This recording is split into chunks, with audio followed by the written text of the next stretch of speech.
All right, today we're going to be making an Orzo Carbonara with a crispy prosciutto and burrata topping. So to get started, we're going to chop a third cup of fresh basil, and then in the same fashion, we're going to need about 1 to 2 tablespoons of fresh chives. Finally, we're going to need a tablespoon of fresh thyme. Give it a fine chop, making sure that you don't have any stems. Now for cheese, we have a couple of different options here. We need about 4 ounces, and I'm using all Parmesan. You can also use pecorino romano or a mixture of the two. The choice is really yours. After you're done grating, we're going to add 3 large eggs and 1 egg yolk directly into the same bowl as the cheese. Then we're going to take 1 garlic clove and we're going to grate that, give it a stir, and make sure everything is well combined. Now we can add our chopped herbs from earlier, give it a mix, and then you can set off to the side. Just make sure that you don't have this sit for more than 15 minutes. We don't want those eggs to separate. For the prosciutto, I found the best way to get it crispy is to bake it, so I'm lightly greasing some aluminum foil, putting a couple ounces of prosciutto, and we're going to put this in a 400-degree oven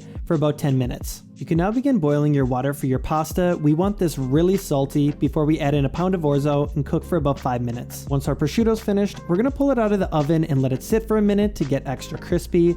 Now once your orzo's finished cooking, we're going to want to directly strain that and put it into the egg mixture. The heat from the orzo is actually going to be cooking the eggs and making the dish extra creamy. For final touches, I'm adding about a 1/4 cup of starchy pasta water along with some fresh black pepper and then some salt. Give it a stir and then we're ready to plate. The dish is great for sharing, so what I like to do is take a good amount of orzo, add it directly to a large serving bowl. Then we're going to take about 4 ounces of fresh burrata, tear that in half, put on top, and then take our crispy prosciutto and layer evenly. In the same manner, we're going to add some fresh torn basil and layer evenly around the dish. Add a little bit of fresh black pepper on top of the burrata, and final step is to drizzle some high quality olive oil right over top. If you guys liked the video, please like and subscribe, and I'll catch you in the next one.